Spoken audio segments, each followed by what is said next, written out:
Good morning. It's Tuesday the 3rd of September 2024 and I've returned to the beautiful Tintern in the Wye Valley. And I'm stood outside the Abbey, obviously. I'm not going to look at the Abbey just yet. I'll do my walk first and then I'll see if I can get a closer look at the Abbey afterwards. But for now, I'm heading up into the hills. And just up there, hidden by the trees, is something I'm going to visit now.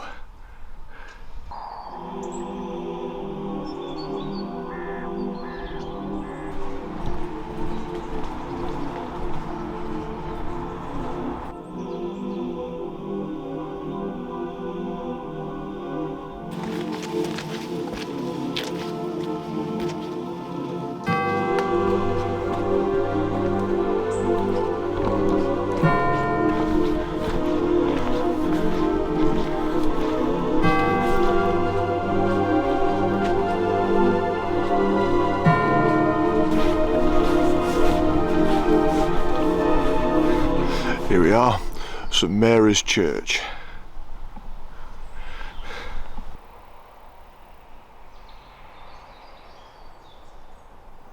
This church and burial ground have been associated with Tintern Abbey since the 12th century. The original medieval chapel was probably a retreat for the Abbey's monks. It was replaced in 1866 by the current building, but fire destroyed it in 1977.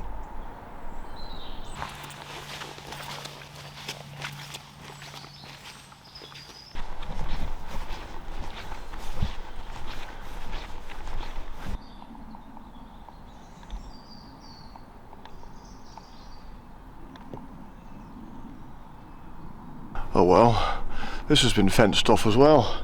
Unsafe building. Well, I suppose that's only fair enough.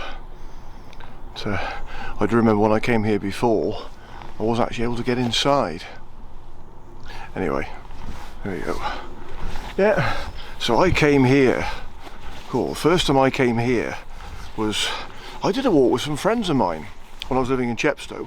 We walked from Chepstow. I remember we walked along Offa's Dyke on the other side of the River Wye. And then we sort of made our way back from Tintern, but before we left Tintern, we sort of walked up to this church, and that was the first time I knew about it. And then I found it quite creepy, because back then, I remember it had a huge sign actually on the tower itself that said, "Keep out dangerous building." And one of my friends said there'd been some sort of black magic held here, whether that's true or not. You know, because there's stories about a pentacle being drawn on the church floor inside. Which may have had something to do with the fire, I don't know, who knows. I think there's a lot of speculation about that. But I certainly found it a creepy place to visit the first time I came here. And of course the last time I came here was 30 years ago. I came with my friend Michael, and this was one of the locations in my 4th solitary rambler film, Escaped Through the Valley to Tranquility. But yeah, back then we were actually able to get inside, so there you go, pity.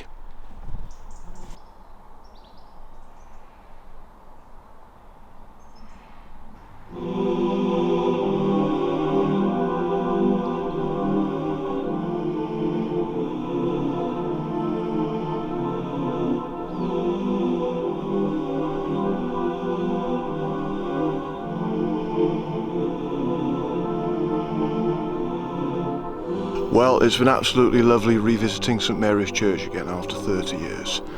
Shame I couldn't go inside this time, but never mind, it's still nice to come up here. Okay, I shall crack on with today's walk.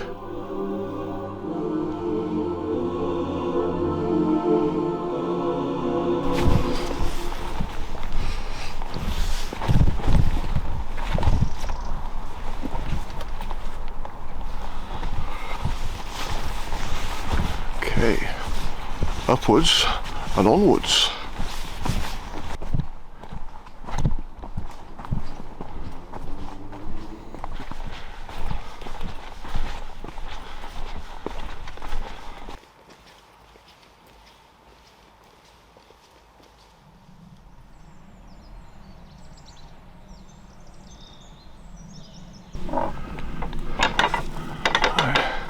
A little bit of rain. They did forecast some rain today, but I think for the most part it should be fairly dry, so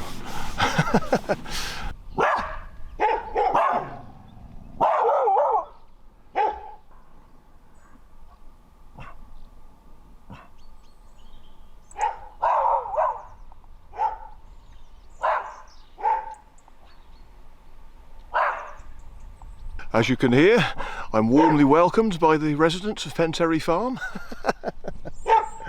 Oh well, anyway, I go this way, and the sun is starting to poke through the clouds, so I should be able to take my coat off soon.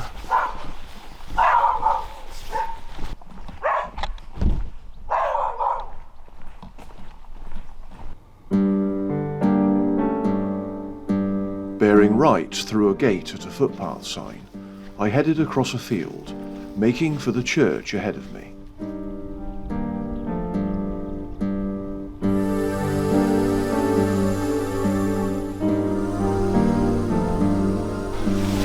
Here we are then. I've arrived at Penterry Church. And it's also 30 years since I was here last too.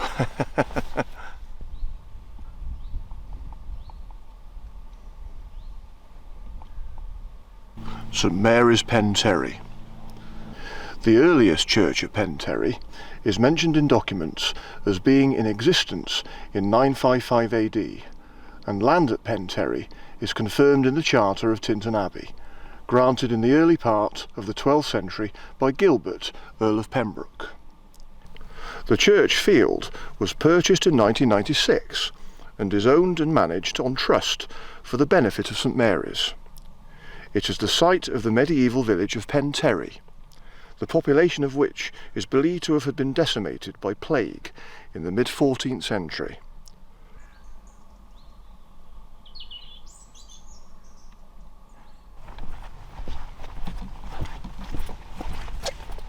Wow, Penterry Church. How lovely to be back here again.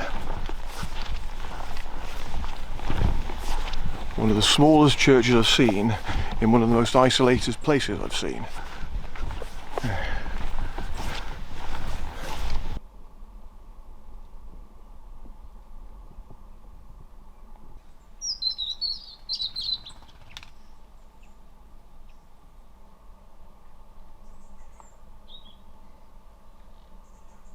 The obvious question now is, will I be able to get inside the church? Let's have a look and see.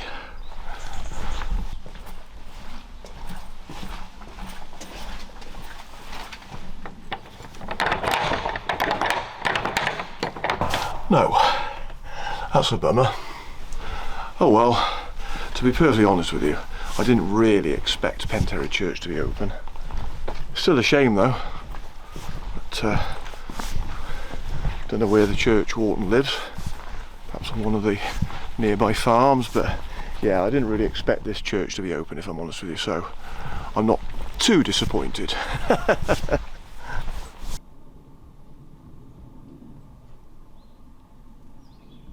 And you can see here where a tree's been cut down, and I can remember the tree being here. Used to call it a rubber tree, because if you thumped it, you wouldn't actually hurt yourself. And yet, that bark is still soft. Yeah.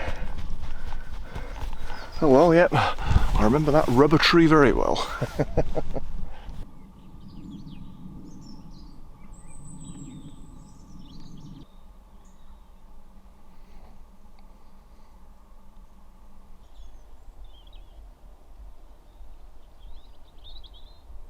Well, it has been lovely coming back to Penterry Church again after all these years. What a wonderful spot. Okay, I'll move on to the next wonderful spot now then. Somewhere else I haven't been for 30 years.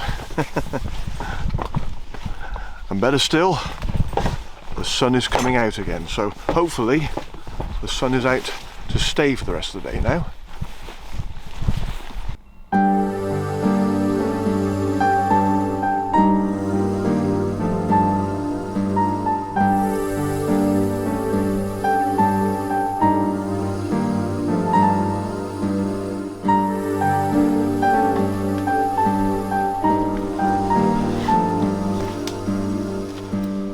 Going over a stile and emerging onto a quiet, narrow lane, I went left along it, as far as another stile on the right.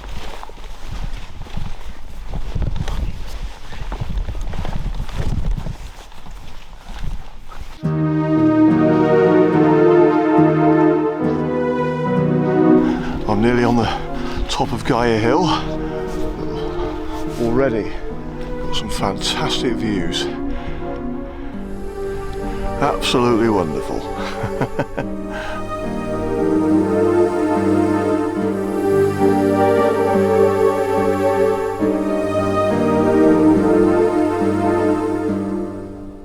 So these twin towers are radio and telephone communication masts on the top of Gaer Hill. And they can be seen for miles. Lovely to be back on Gaer Hill again.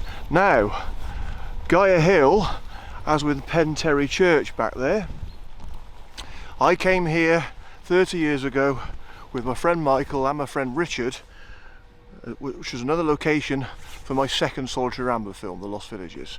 So Richard was doing the filming and Michael and I were in front of the camera. So 30 years ago, absolutely amazing. So when I did my walk around Wood yesterday, of course that was also used in The Lost Villages, and Michael and I walked from Wood and up here onto Gaer Hill. So yeah.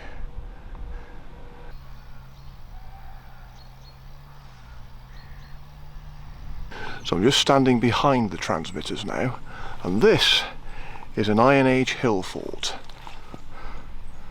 The monument comprises the remains of an earthwork or stone-built enclosure. The date or precise nature of the enclosure is unknown, but it is likely to be later prehistoric or medieval. Now, I haven't managed to find anything online about it, but when I came here 30 years ago, I remember I would have got the information from a book from the library back then, because that was before the internet was around. I'm sure I read somewhere that this might have been a hill fort constructed by the Silurs.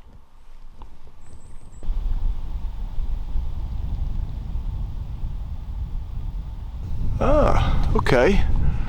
So even this here, all that, will also be part of the hill fort.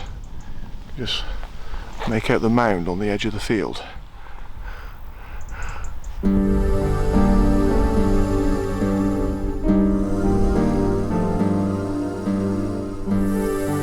I walked in an anti-clockwise direction around the hill fort to drop back down to the lane at a junction.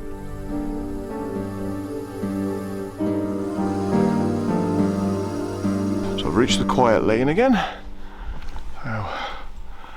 but I go down this way now. I take this lane that's signposted for Penterry Farm, but I should be turning off before I get to Penterry Farm.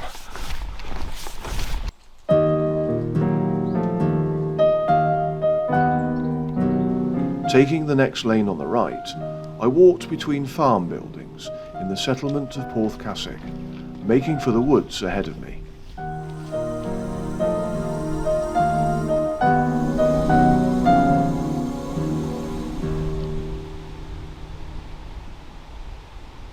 So that wood behind me is mine pit wood. However, there's a stile here over which I shall climb. Oh, the neck. If I can get my little legs over, I'm sure one day I'm going to do myself an injury. I've said that several times before now. Right, I'm over.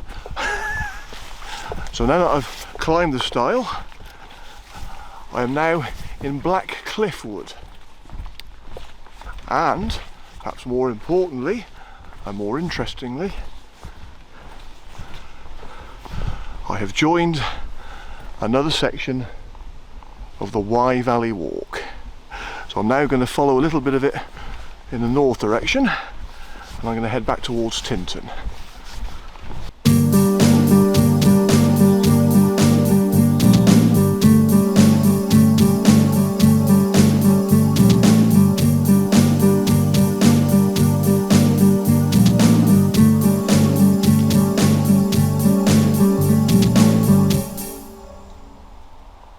Now, this part of the Wye Valley Walk on this stretch, I particularly remember, because technically now I'm at the end of a very long ridge in Limekiln Wood, and here is where the Wye Valley Walk drops down steeply and winds its way down out of the wood as we head towards Tintern.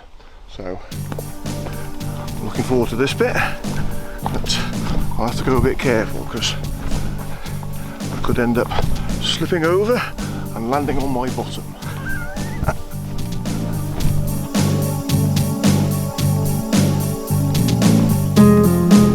Yeah, I've slipped already, but I managed to stay on my 2 feet so far. I mean, I suppose after the recent rain we've been having, the path is quite wet anyway.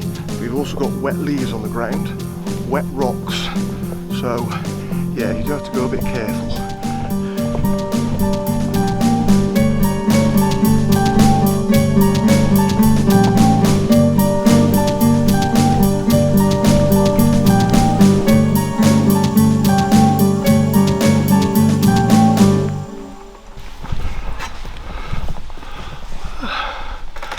Made it.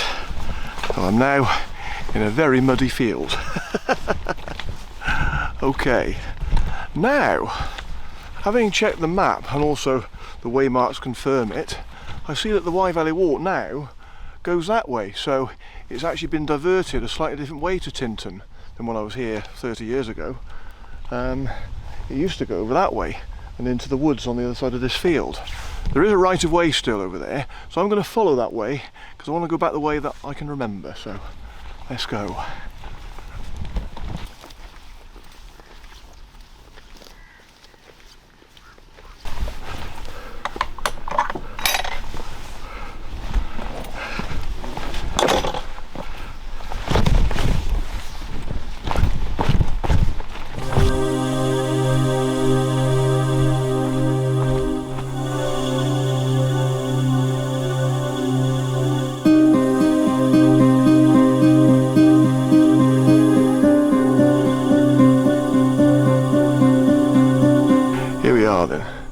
This track, if I was to go up there, that'll take me onto the lane near Penterry Farm. But I'm going down this way, because this way will just take me straight back into Tintern. Okay, down we go then.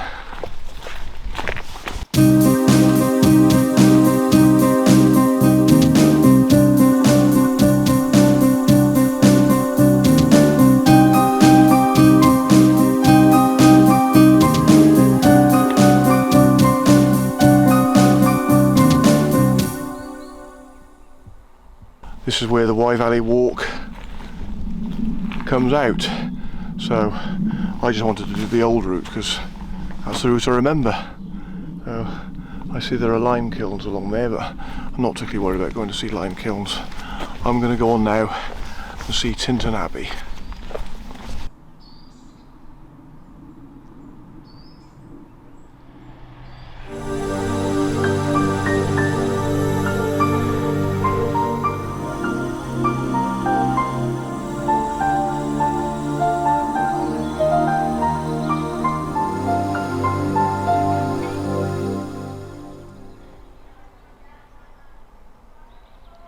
Well, I've come here at the end of the day, so it's always a good time to visit tourist attractions because most of the crowds have gone by then. But as we are into the first week of September, this is another reason why I always take this week off work, because I know that kids have gone back to school, so places like this are less likely to be so busy. Tintern Abbey then. Let's have a good walk round.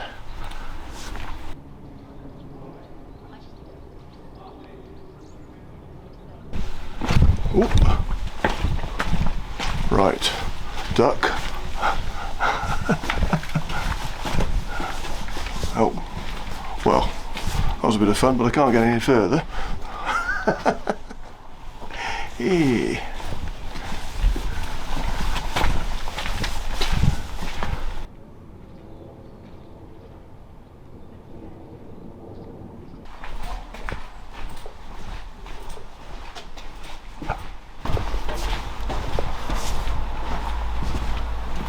Oh wow, Well, despite the scaffolding, that is still an impressive sight.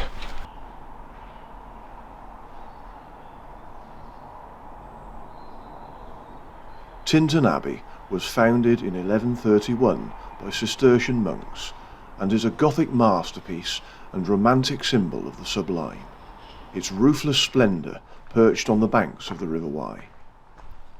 What started out as timber buildings later evolved to become a stone church and cloisters, before the patronage of wealthy marcher lords allowed the monks to build a new abbey church in 1269. The rest, as they say, is history. That history, however, was sadly short-lived, with the dissolution of the monasteries in 1536, resulting in Tintern slowly turning into the majestic ruin we know and love today. A visit to the abbey represents the perfect day out, its unique mix of architecture, history and open space creating adventures, lessons and memories for all ages.